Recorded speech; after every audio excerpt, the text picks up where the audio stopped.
So, as usual, I am not quite sure what I'm going to talk about tonight. And just always start opening your mouth and see what comes. But to start off with, I went to Curtin University on Wednesday to give a talk to the local Buddhist University Society there. And again, not really understanding or knowing what I was supposed to be speaking about, just started talking about just general religion and spirituality. And I made a point that in our modern times, the religion has got a very bad name for many people. As not as a source of peace and harmony and growth in the world, but as a cause for wars and for anger, even hatred. And so many people are forgetting about religions, especially in the educated world, and instead of going for something they call spirituality. And so I made a little talk on Wednesday afternoon about spirituality, what it really is and how it actually works, and especially in the context of our Buddhist society here. And sometimes I know that people would love me to actually to talk about all of the basic teachings of the Buddha, talk about all the words for this and the words for that, and trying to give some technical background to Buddhism, but I usually refuse to do that. Usually if you want to do that, you can go and read a book. But here I like to try and get to the heart of all of this, the heart of spirituality.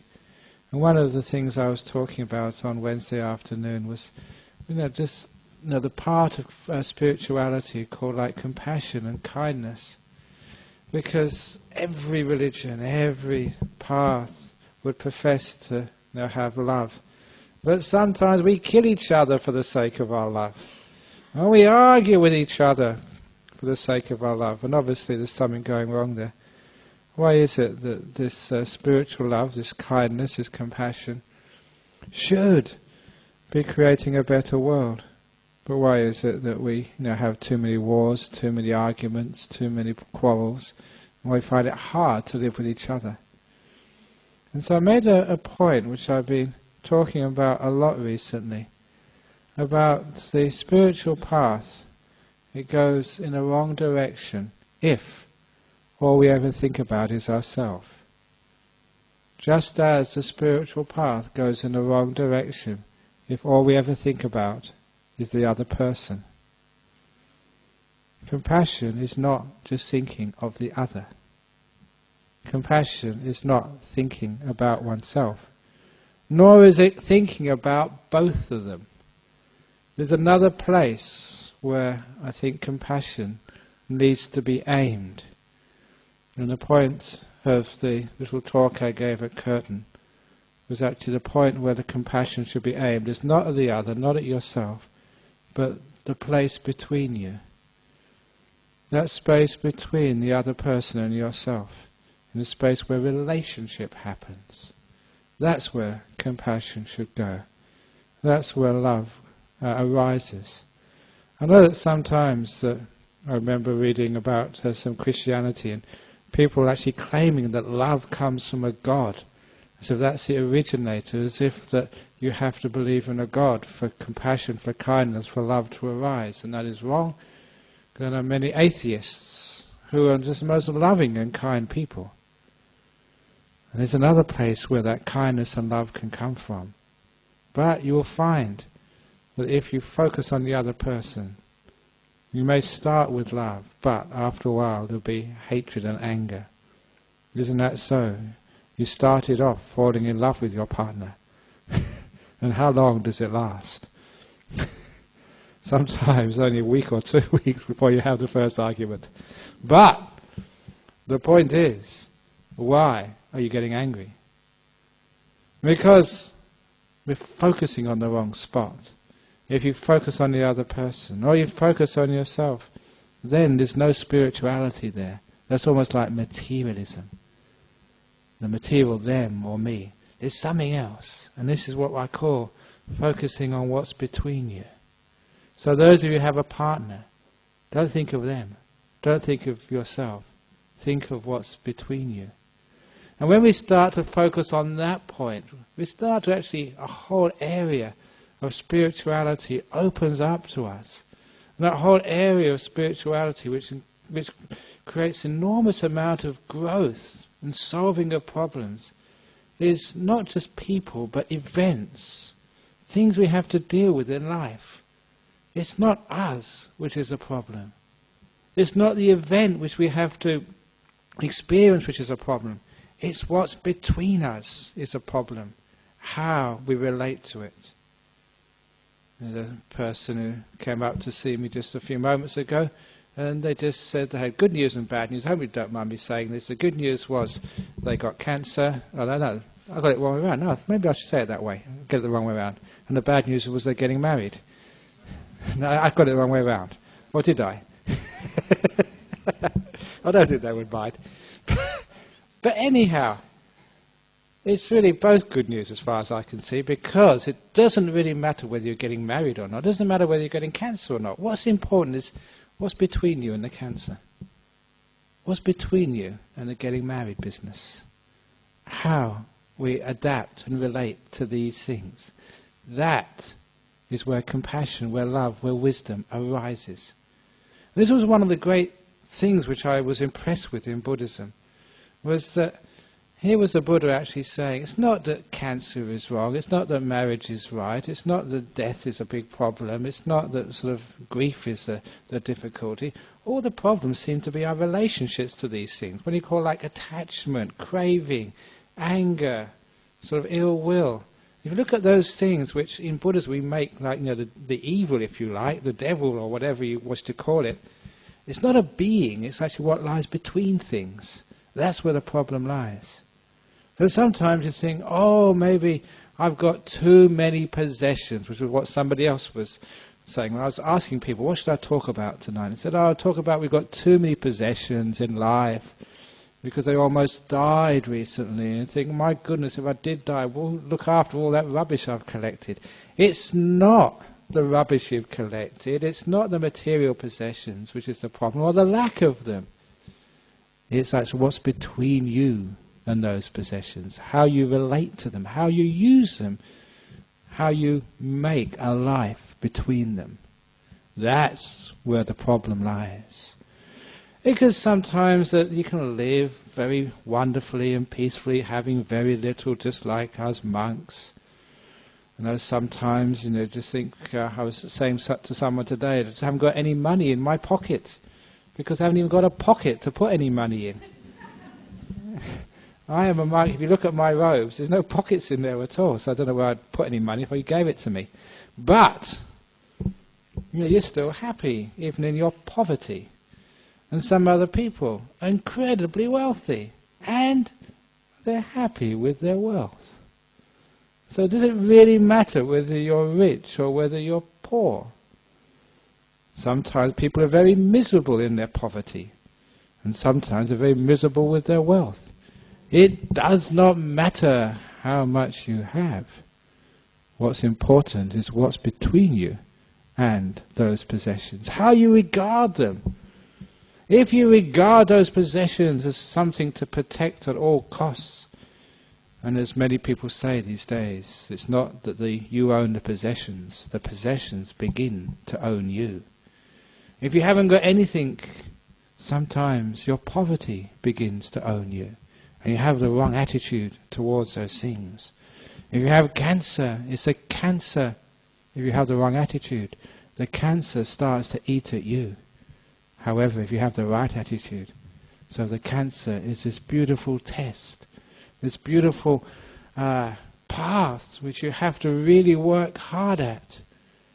It's a kick up the backside of life to really get your act together, because you know that life is terminal. But you should know that anyway. From the time you are born, you have the terminal disease.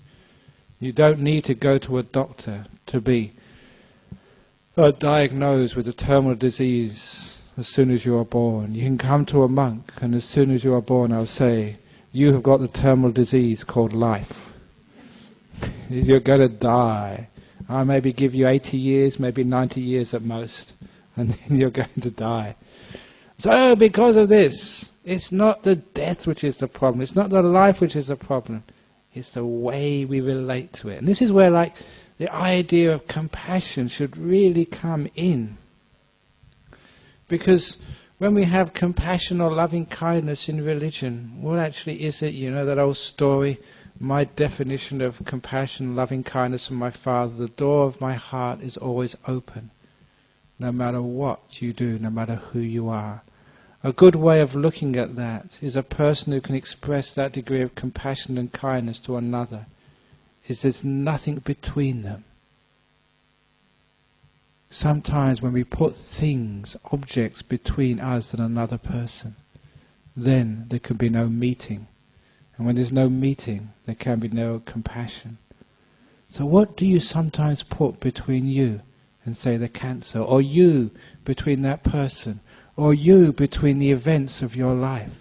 What do you place there? This is where we have to work in our spiritual or religious life. Instead of placing obstacles in the path, of being able to relate at ease and at peace with others, the whole the religious path is actually removing obstacles. That's why in Buddhism we say it's a path of renunciation, a letting go, of giving away. But what we're giving away, what we're renouncing, is those obstacles which we put between us and the events and the people of our life.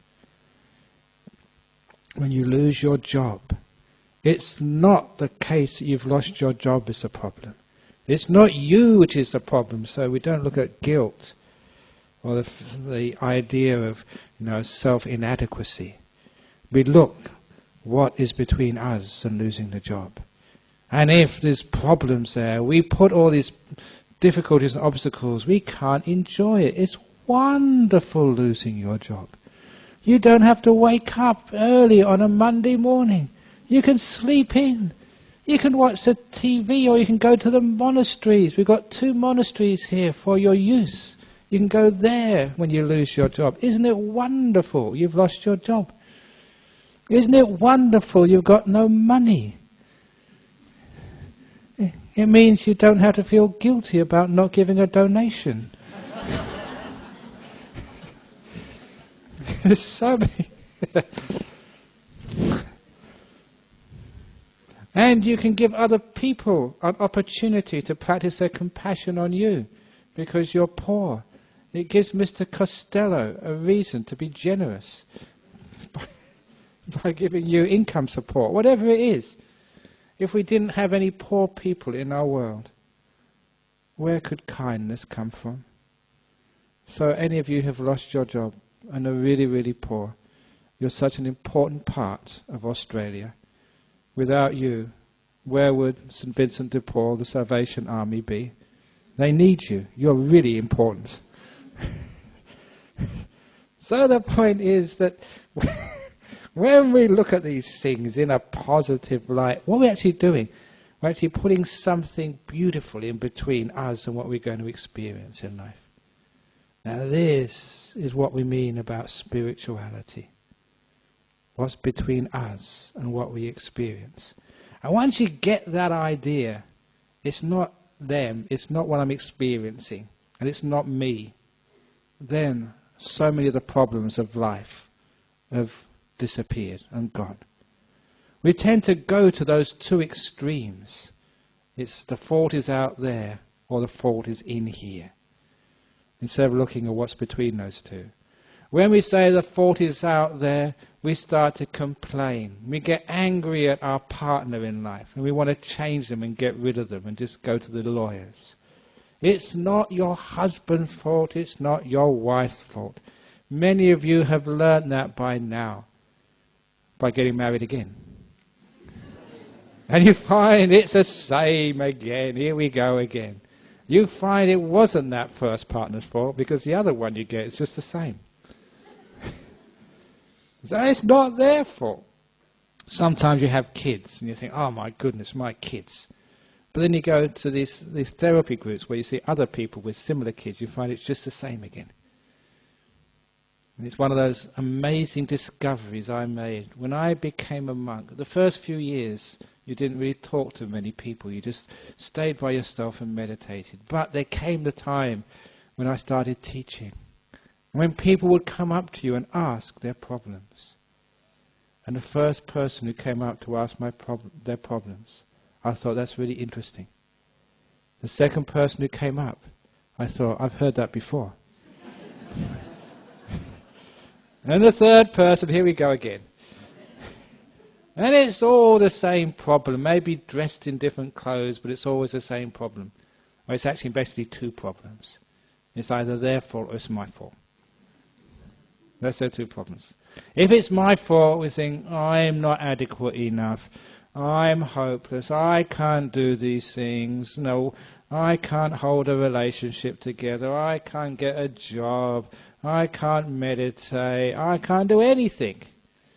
We always blame ourselves, and that's a big thing of our present world. Guilt, depression, lack of self-esteem, fear, inadequacy. And how many people have got that from time to time? What is it? We sort of think it's our fault. It's me. You're looking at the wrong place. If you do that, you just never end. You go and, worst of all, you go and kill yourself. You commit suicide, and that's a complete waste of time. The reason is you try and kill yourself, but you're there again afterwards. You get reborn. And if you were depressed because you couldn't do anything right beforehand, you'd be even more depressed when you find you can't even kill yourself. You can't do anything right at all. You just kill your body and you're there again afterwards. So that's a complete waste of time, a stupid thing to do. But more than that, is actually we're looking at the wrong place. And it's wonderful, actually, to discover in life, it's not my fault. Isn't that a wonderful thing to discover? It's not my fault. I was talking to one of my monks, because we went to pick up a monk at an airport this afternoon, and this other monk decided he knew a new shortcut because the Tonkin Highway has been extended down to Armadale, so we went that way. And I said, great, if we're late, it's your fault. And I said, that's the first thing I learned in leadership class. Always learn to find a scapegoat, just in case. What is someone to blame if things go wrong? That's why when the soul is our president, if anything goes wrong in a Buddhist society, you blame him. He's my scapegoat. If anything goes right and you want to praise somebody, come over here. So he does the work, but I got that John Curtin medal. See, this is how we... But the thing is, all this blaming thing or praising thing, is it really fair? Because I've known in my life, I've lived long enough now to see that very often I've been praised for things I didn't do. Well, I don't mind. But I've been blamed for things I didn't do either. Do you mind then? No, you shouldn't mind either. Because it's not the praise and it's not the blame. It's how you relate to it. That's the problem. So it's great that sometimes people blame you and criticize you. They make fun of you. It's marvelous being a monk when people look at you, point at you and start laughing. I'm creating happiness in the world for other people. Well, sometimes that happens. Sometimes they look at me, dressed like a girl. It's true. These robes. And you create a bit of happiness in life. Why not be eccentric? But it's the way you deal with it is the problem. And I always try and make jokes of these things. So I think I told you last week, just walking in, Stoke-on-Trent, I think I said that last week, when I was visiting my mother, or visiting a relation, and people started laughing at me. And I didn't know why until I figured it out, because it was a circus in town. And they thought I was one of the clowns. Maybe I'd have got a good job as one of the clowns. I know that when I was giving a talk in Melbourne some years ago, A person came up to me afterwards to compliment me on my comic timing, and he wanted to know where I got all my material from. And then he offered me a job. He was actually one of the big members of the Melbourne Comedy Club, and I was offered a job at the Melbourne Comedy Club. I thought that was really nice. I decided to keep my original job, but nevertheless, the point is, it's just not what you experience is the problem. It's not you as a problem. It's how you relate to it. If you can make fun about it and make joy out of it and make something of it. So this is like what we call it, the spirituality, the compassion is actually what's between you. There's one of the stories I tell about compassion, which actually, for one reason I must have forgotten it, didn't get in my book. It was a very beautiful story, which I haven't told here for a long time now. This was actually the time when I was teaching in prison. And prisons was a great place actually to teach spirituality, because there you had this terrible thing about being in jail, and there was you. But what was between you and that experience? So that's where you can actually start to work. And that way it's not the prisoner's the problem, it's not you the problem. If it was the prison was the problem, there's nothing much you could do about it. If it was you the problem, you're wearing that green, you're a prisoner, there's not much you can do about it. But what's between you? Now there you can actually make something, you can do something there. Where I was teaching people there is actually to be kind, to be accepting, to be at peace with your predicament. And in that kindness, in that peace with that predicament, you didn't feel like you were in jail anymore. You were free. In particular, when I was in there and talking about these spiritual ideas of kindness and compassion to whatever you're experiencing, one of the prisoners came up to me and said, "That's all very well, Ajahn Brahm, but in a prison, the idea of compassion is just not on. Because if you smile at someone out of compassion, you're liable to get a fist right in your nose. This is tough, macho, men territory." But I'm always up for a challenge. That's one of the wonderful things about life. Give it a try and see what happens. So I challenged this prisoner. And what I actually said to him, I said, "Okay, who's the person in this jail you hate the most? Who's your biggest enemy? Who's the guy who you really, really hate, really deeply?" Without any hesitation, he said this particular prison officer, who was a senior officer who everybody detested. And this prisoner told me why, by giving me an example. He said, this last week, this particular prisoner who hadn't had a visit for many months, his wife managed to get a car and get a lift to Karnak Prison Farm. This is just next to our monastery. He managed to get a visit. But as soon as this senior officer recognized that this prisoner's wife had come, he asked this prisoner, who didn't know his wife had arrived yet, while his wife was checking in, he asked this prisoner to go on an errand on the other side of the prison farm. Now that prison farm is about 2 kilometers wide. And so by the time his wife had checked in, by the time they called on the PA system, "Would prisoner so-and-so please come to the visitors area, you have a visit," he was way out of range of the PA system. He couldn't hear. The prison officer knew that, but would not say where he'd sent that prisoner. By the time they found him, the visiting hours were over, so he couldn't get his visit. It was done out of meanness, out of spite, out of just mean-spiritedness of this prison officer. That's why all these prisoners called him a dog. They actually called him much more than that, but that's again all that I can say, because there are children here and I've got a reputation to maintain. Sort of, anyway. I lost most of it. But this is the sort of thing person he was. So I said, great, now this is your challenge. To see if you can change what you have between this prison officer and yourself, your relationship.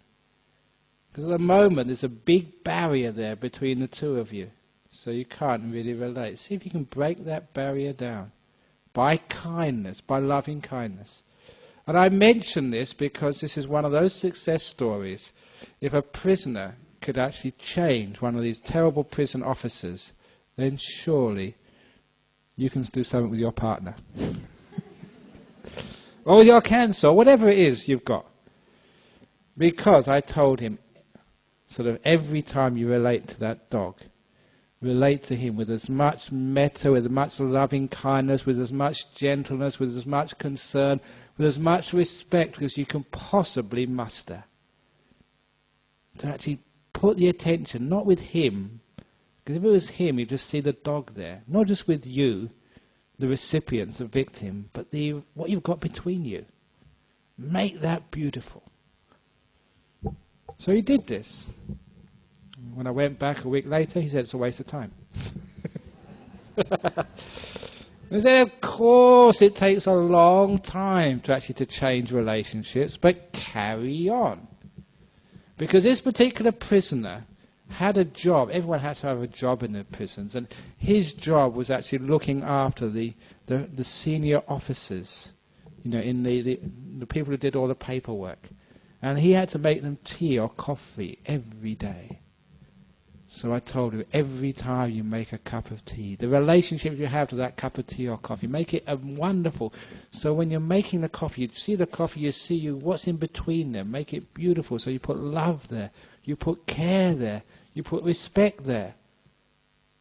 That's what he did. He tried to make the most beautiful coffee. Saying when you're cooking, it's not the ingredients, it's not the cook.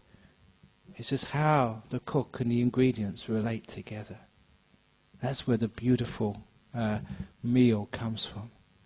And so he started making these beautiful cups of tea and wonderful cups of coffee. And he would give it to this prison officer with a smile. Here you are, sir, enjoy your coffee. And I asked him after a month, how's it going? Waste of time, he said. And I said, carry on. Because he had nothing else to do, isn't a prison. If you were in the real life, you'd probably give up.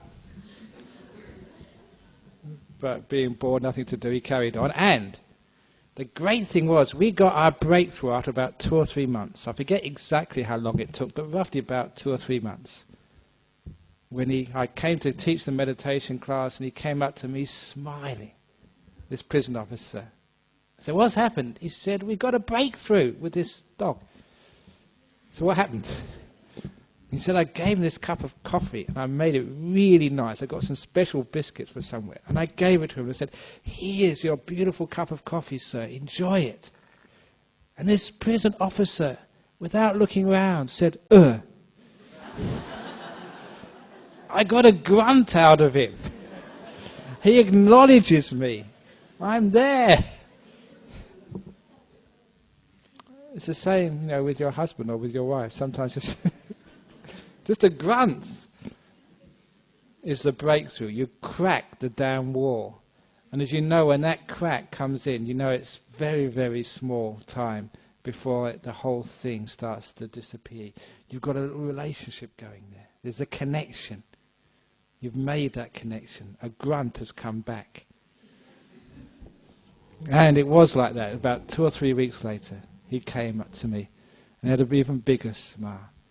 And he said, I gave this prison officer, didn't call him a dog anymore, gave him a cup of tea with a special sandwich I made. I said, here you are, sir, I got this for you. I know you like this type of sandwich. And he said, this prison officer turned around, smiled at him and said, thank you. And that may not seem much to you, but I always remember that occasion because that prisoner told me, said, you wouldn't believe this, Ajahn Brahm, that thank you has gone all around the prisons in Western Australia, on the grapevine. That prison officer could actually smile and say thank you to a prisoner was unprecedented. You never heard that before. Completely impossibility. You'd made a relationship there by focusing on the space between the tea maker and the tea, the giver and the receiver. That's where the love That's where the energy, that's where spirituality lies. So spirituality is not in a book, not in the reader of the book, but what's in between you. Spirituality, this talk, is not what's coming from my mouth and not what goes into your ears, it's what's between that. The relationships we have. That's where we work on spirituality. That's where we work on love. That's where the problems of life are solved. So in the end, it doesn't matter what you have to experience in life. It's not death which is the problem. It's the way we relate to it. There we can find a place where we can go to a deathless realm, to a place without suffering. Everything which you experience in life is just that, something out there. And if you put the problem with the experience, you've lost the plot. If that's the case, you'll always be trying to manipulate and control the experiences of your life, the situations of your life, the people you're with in life. Always trying to manipulate, control and change them to be just so. And you'll end up so frustrated, angry even, at your lack of ability to control this world. And sometimes afterwards people turn inside and think it's our fault. So we try and control ourselves and change ourselves. That's one of the problems actually with Buddhism sometimes. We're just too self-focused. That's why we have this dichotomy sometimes in Buddhism, Mahayana, where you're just completely concerned with other people's enlightenment. Put off your own enlightenment for the sake of others. That's wrong. Or you have the Hinayana, which is just concerned about your own enlightenment. That's wrong too. Both of those will not work. That's not Buddhism. Neither. What's Buddhism is what's between you. It's not you. You don't turn in on yourself. You don't turn outwards to others. You turn to what's between you. So whatever you have to experience in life, even pain, physical pain in the body, it's not the pain's fault. It's not my fault because I must have done some terrible karma in the past. That's not the problem. It's how you relate to that pain.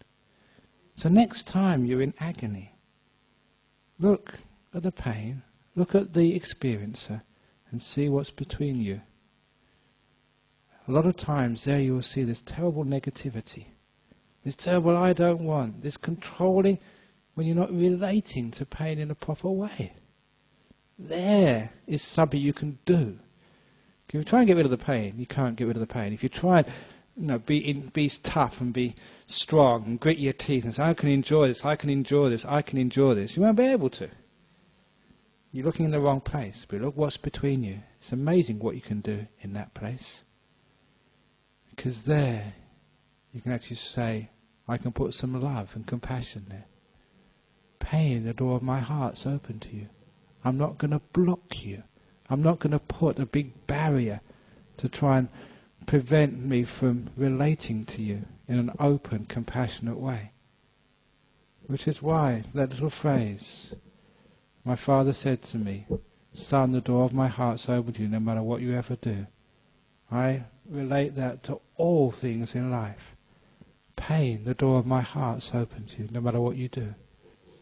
Opening the door is what's between you and what you're experiencing. The same way that the door is very often between us and our enemies. We don't want to let them in. And those enemies are not just people, as I think you're getting to understand from this talk. Those enemies are situations in life, events which we have to experience. Losing a job, getting a cancer, having an operation, having someone we love die. Whatever it is there a door between you and that experience? If there is, open that door. So there's nothing between you and what you're experiencing. Then is a sense of oneness between life and the experiencer. A sense of unity.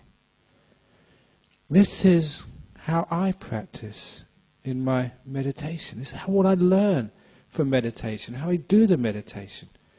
It's not what you experience in the mind which is the problem.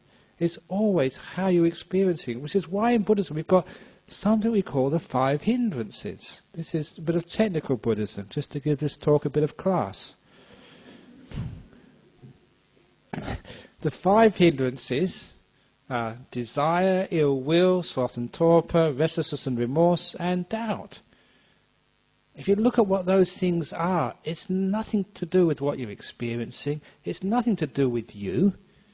It's what's between you. Right? Desire is what's between you and that object.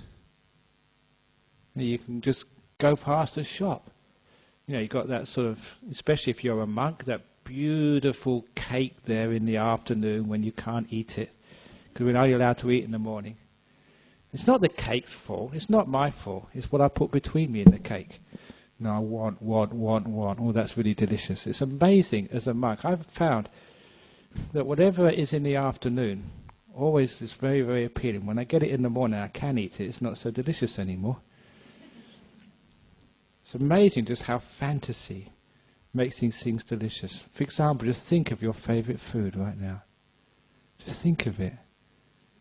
Just imagine it right now, that favourite food of yours. Just think of just putting it in your mouth and that to melt in your mouth. And now, whatever you think it is now, when you actually eat it, it's not like that at all. This is what desire does. It actually bends the whole and perverts, distorts the whole experience. And there's no peace there. It messes things up. Like desire is what's between you and the experience, or the thing. Same as ill will. I don't want. I hate this. I don't like it. It's what you put between yourself and the experience. But how often are you tortured by anger, by ill will, or just burned by desire and by wanting and all these things you really want to have and you love to have them? Why do you do that to yourself? It's because we never actually look in the right place where we should be looking. Which is why in my meditation, sometimes whatever I'm experiencing, it doesn't matter. I leave it alone. I say, mind, the door of my heart is open to you, whatever you're experiencing. If you're tired and sleepy, that's fine. If you're angry, or no, not angry, if you've got something out there which you don't like, that's fine, you let it in. Pain, you can let in. Whatever it is, you don't put any barrier between the experiencer and the experienced. Sometimes that people talk about the result of meditation as a unity, a non-duality, a oneness of the mind. What we call in Pali ekaggata, the oneness of the mind in deep meditation, when the mind all comes together in a beautiful sense of stillness and oneness. How can you get a state of oneness of the mind when you put barriers between you and what you're experiencing? When you don't accept, you don't have peace, you don't have love and compassion to this moment. When you try this out, it's incredible just how powerful it is to get your mind into a state of unity. If it's the sound of a dog barking outside, it's not the dog's fault. It's not your fault for reacting. It's the reaction itself, what's between you and that dog. That dog, it shouldn't be barking, it shouldn't be like that. That's what the door you put between you and the experience. So you open the door. Dog, you're allowed to bark. Go for it. Wife, you're allowed to bark. Go for it. Husband, you're allowed to growl. It's just so charming the way my husband growls. Whatever it is, what is an exception there? How can there be any problem? Of course, the problems disappear. So in meditation we learn actually to watch that space where we call the hindrances to peace, and also the hindrances to understanding. That's where they lie. So those 5 hindrances, if you contemplate them, desire and ill will, like sloth and torpor, like the dullness, the restlessness, the doubt, that's between you and the experience. So we sweep those hindrances away when there's nothing between us and what we're experiencing. No, first of all, there's a clear seeing. Just like when there's no obstacle between me and that camera. And then the camera can see me, but if somebody stands up that obstacle means there's no seeing, there's no wisdom. So we take away what's between us and the experience. But also, when we take that barrier, that door away, there's peace, there's freedom. There's what we always wanted in life, the sense of oneness with whatever we're experiencing. There you find the freedom. It is a freedom made of like love. So this is actually where we should be putting more attention in our life. For example, it's, if it's like people of a different religion, it's not the Muslim faith or the Christian faith or the Jewish faith. It's not the Palestinians and Israel. It's what's between them. And what do they put between Palestine and Israel? A big wall. And of course, that is the problem. All those walls are the problem. And what walls do we put up between our fellow human beings, between the other beings who live on this world, who share our time with us? And what walls do we put up between the experiences of our life? When there's no walls put up there, all those things we thought were negative, terrible things in the world, it's incredible just how you can transform them into being beautiful, wonderful experiences which you can make use of, learn from, and love. Which is why that I was talking with a monk on the way here, that sometimes that, I know not a monk, it was just one of the people here earlier, I love trying to take myself out of my comfort zone.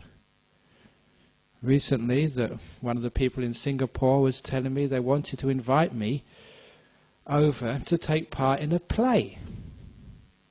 They were doing a little Buddhist play about, apparently they're building a casino in Singapore, and they wanted to sort of try and sort of make some sort of religious sense out of this, and what should Buddhists do when there's a casino being built? Should we object, should we not object? So they wanted to have a play, and they wanted me to play the part of the monk, play myself in this play.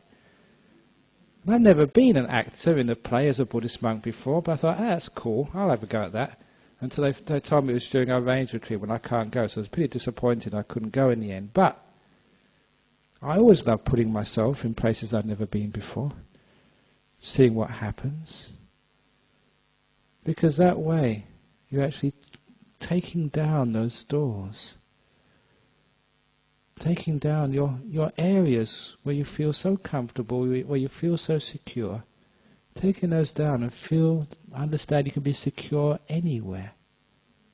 You don't have to have things just so.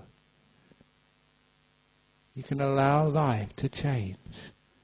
And you know that whatever life does, whichever way it goes, it's not life's problem. It's not my problem.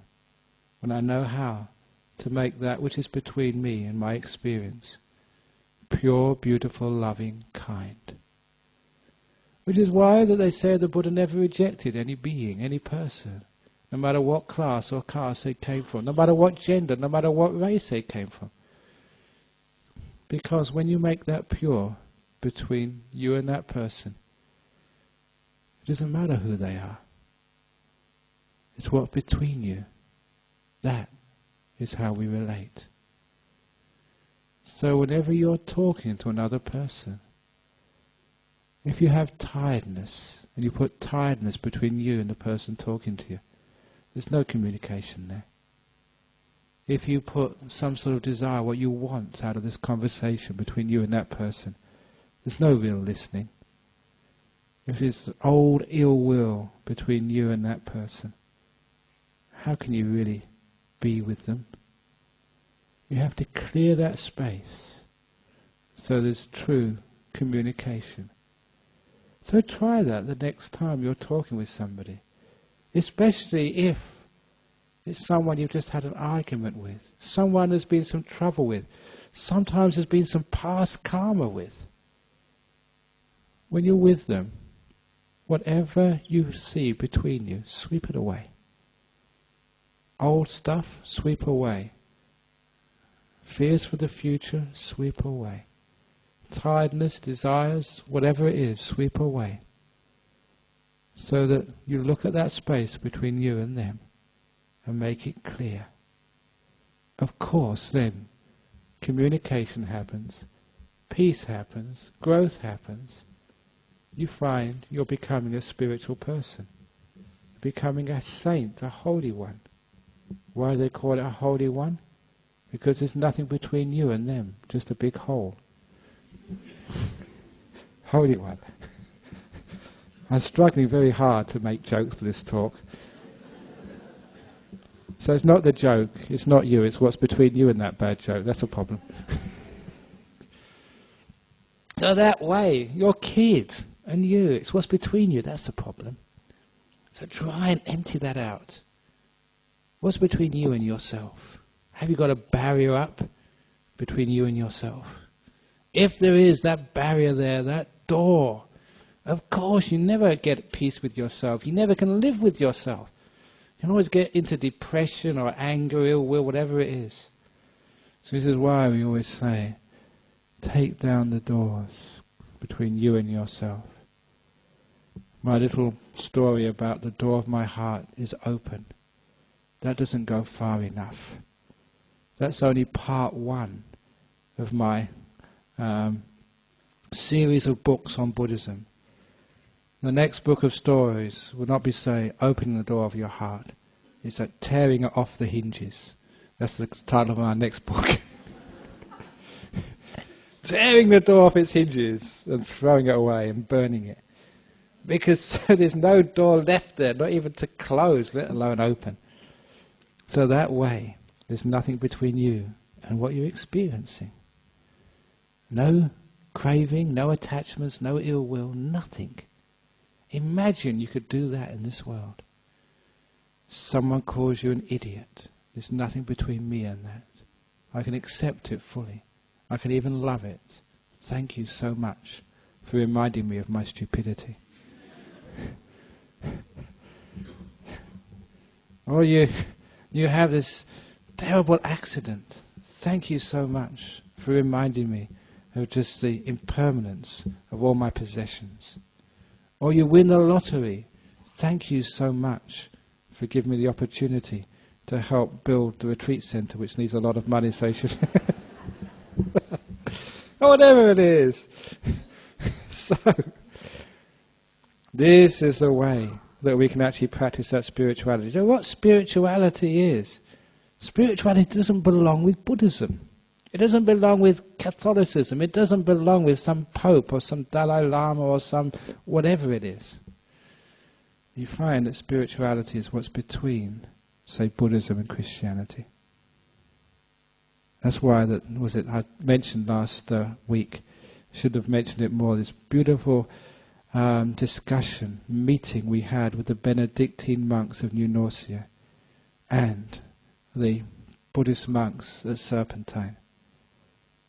And if you'd have been there, you'd have seen there was nothing between us.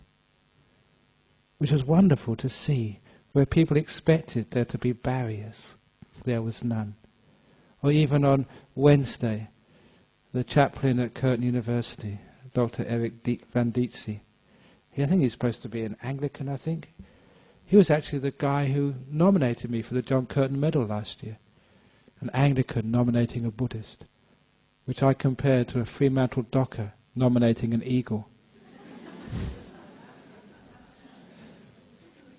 That was very impressive. And actually to see you talking with your friend, there's nothing between us. Where there should be enemies, there's nothing between you. That's where spirituality lies. So any religion which tries to stand aside and apart from others, which says we are the only truth, you have to believe in us and everything else is evil and wrong, you can see that that cannot be spirituality, because that's creating doors and barriers and walls between others. Because spirituality doesn't lie in such dogmatism, such one-sidedness. Spirituality will always be, real religion will always be, in the spaces between us. In what lies between the different religions. That's where you find the most beautiful spirituality. When they meet together. That's where you find the most moving times. When people who were once enemies embrace as friends. when the Palestinian hugs the Israeli. That's what's very moving. When that moving encounter, which I remember during the Truth and Reconciliation Committee run by Bishop Desmond Tutu in South Africa, when one of the Afrikaner security guards, or policemen, who admitted torturing to death one of the members of the ANC, when he recounted what he'd done in front of this man's widow, and the widow came up, hugged and kissed him, and said, "I forgive you." When the victim and the torturer met together and put nothing between them, that was spirituality. That was what was moving.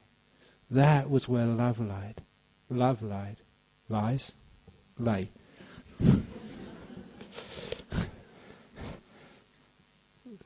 So this is where we should be focusing on.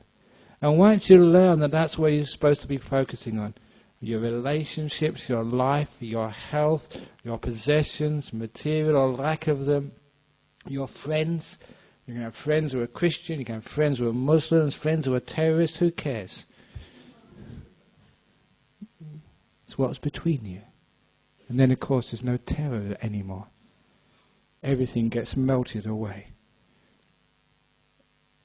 That's not only creating a harmonious world, but also creating a harmonious life, creating a harmonious mind in deep meditation when there's nothing between you and what you're experiencing. In that nothingness, the mind enters these jhanas, a unity of mind.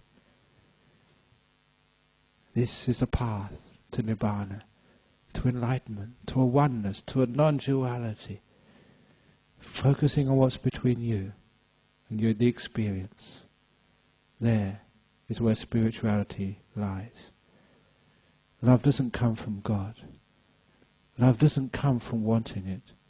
Peace doesn't come from you. It arises in what's between us. So focus on there. Put your effort there.